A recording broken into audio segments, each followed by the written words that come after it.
पंजाब भर में मानसून का चौथा स्पेल इस वक्त जारी है, लेकिन इस वक्त हम लोग देख रहे हैं कि लाहौर में वो बरसात जो कि हम लोगों ने पिछले 3 मानसून स्पेल में देखी है, वैसे ही इस वक्त नहीं नज़र आ रही है। रोज़ाना की बुनियाद पर महकमा मौसमियात की तरफ से ये पेशगोई की जाती है कि सुबह के वक्त बारिश होगी और मौसम जो है वो काफ़ी ज़्यादा खुशगवार हो जाएगा और हब्स जो है उसमें कमी आएगी। लेकिन अभी तक हम लोग देख रहे हैं कि सुबह के वक्त जो है वो मौसम काफ़ी ज़्यादा गर्म भी होता है और साथ में जो हब्स है वो बढ़ती ही जा रही है। और इस वक्त भी मैं अगर बात करूं तो इस वक्त भी आसमान पर जो सूरज है वो पूरी आबोताब के साथ चमक भी रहा है। हवाएं ज़रूर चल रही हैं 8 किलोमीटर फी घंटा की रफ्तार से, लेकिन उनकी रफ्तार जो है वो इंतहाई कम है, जिसकी वजह से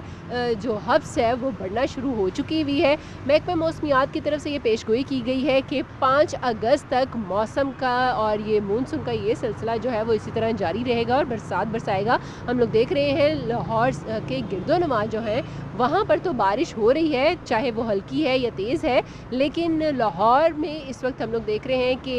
खुश्की जो है वो इस वक्त छाई हुई है। किसी वक्त जो है वो बारिश जो है वो होती है किसी एक मकाम पर और जिसकी वजह से बाकी जगह जो है वो हब्स से भर जाती हैं। आज भी लाहौर का ज़्यादा से ज़्यादा दर्जा हरारत जो है वो 38 डिग्री सेंटीग्रेड पर जाने का